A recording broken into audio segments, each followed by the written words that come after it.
Gabriella here is a dopamine hit whenever I need one. Let's face it, if we all had a Gabriella in our lives, I personally think we'd see a global reduction in anxiety and stress. Of course, she isn't always around, so I've had to develop other methods for managing my emotions and stress levels to enable me to perform at my highest. I want to share one of my favourites. The grounding technique 5, 4, 3, 2, 1 is one of my favourites because it's fairly simple and it's discreet. 5, 4, 3, 2, 1 works by utilising your senses in order to connect you to the present moment.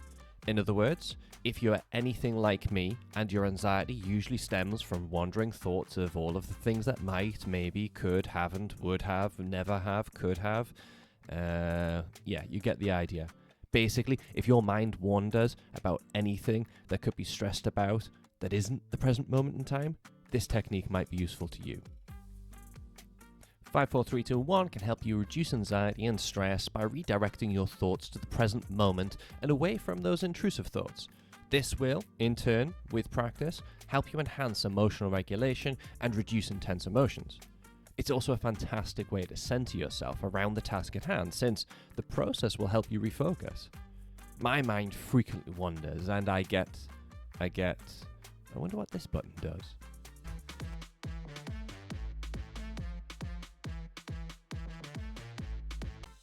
Sorry, I get distracted. 5, 4, 3, 2, 1 promotes mindfulness and encourages you to remain in the moment rather than worry too much about the past and the future. Additionally, with due consideration to neurodiversity, if you experience dissociation or depersonalization, 5, 4, 3, 2, 1 can be a really useful grounding technique to help bring you back into your environment. Okay, here's the process in a nutshell. Firstly, you'll need to find yourself a comfortable and safe space, ideally where you can focus without too many distractions. Secondly, take a few deep breaths. Then, we follow the 5, 4, 3, 2, 1 process. Number 5, things that you can see. Start by scanning your environment and identify 5 things you can see. Name them in your head. You can name them aloud if it's going to help you and you're in a safe space to do this. It could be things like a clock, a plant, a chair, a picture frame, a book, your phone, your computer, a pen. Next, 4 things you can touch. Focus on 4 objects you can physically touch. The texture of your clothes, a surface you're sitting on, the watch on your wrist, the desk in front of you. You get the idea. I either wear a metallic watch or I keep a metal coin on my person at all times for this very purpose. Next, things you can hear. Listen carefully to the sounds around you. The hum of a fan, distant voices, birds chirping outside, people gossiping in the office. Number 2 is sometimes difficult to grasp, but it's 2 things you can smell. Try and identify 2 smells in the air. Coffee, paper, maybe your own scent. If you can't smell anything right now, that's okay. Imagine something around you that you might smell. The plastic of the computer, paint on the wall when it was once wet, the leather of your shoe. And finally, something you can taste. Focus on one taste in your mouth. Could be a lingering taste from a meal, the sensation of saliva, a taste of a drink you've just had. Then take a moment to breathe and reflect. Check in on yourself. Notice if your anxiety is lowered or if you feel more grounded. The process can take moments, minutes, seconds. It really does depend on the situation and your personal preferences. I actually find that I apply this technique mostly to support my resilience in my working life. I've been utilising it between tasks at different points in the day to help me avoid burnout. My days are filled with emails, phone calls, meetings, content creation, training design, financial administration.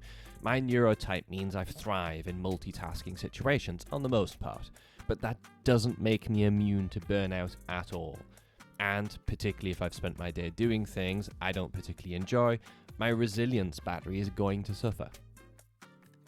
5, 4, 3, 2, 1 can be very useful in the midst of a stressful situation at work.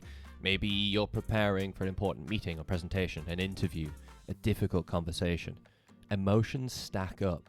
They get heavier and heavier if they're left unchecked and will eventually overwhelm you. This is at the heart of pre-performance anxiety.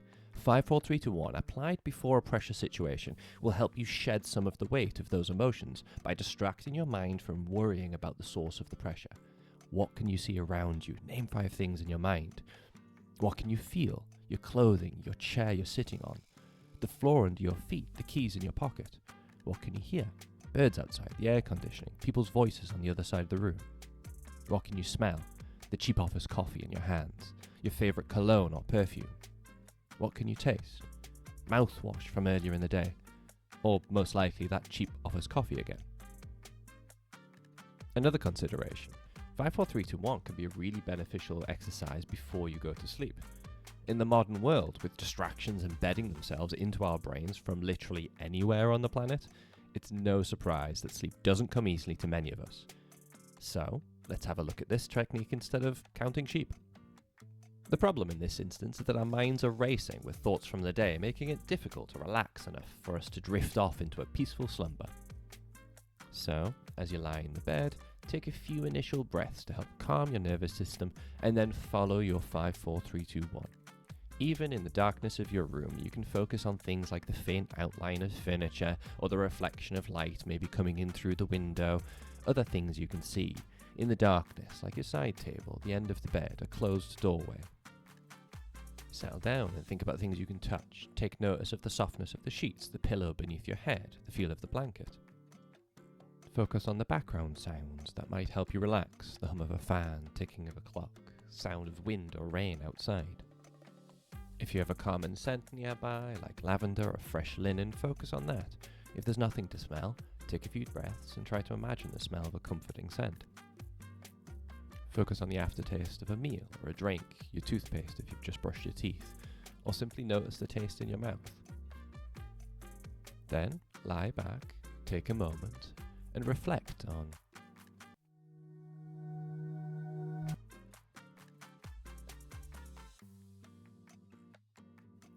use it before, after, or even during interactions with colleagues.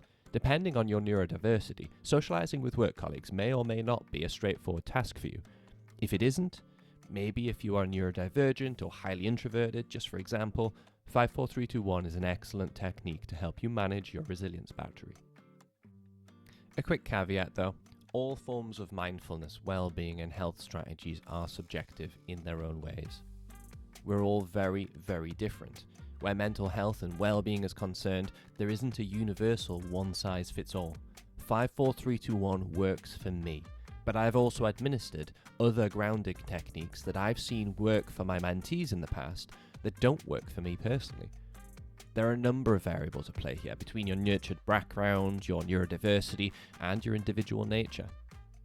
Maybe 5, 4, 3, 2, 1 will be exactly what you're looking for. Maybe it won't. Needless to say, don't be discouraged if it isn't.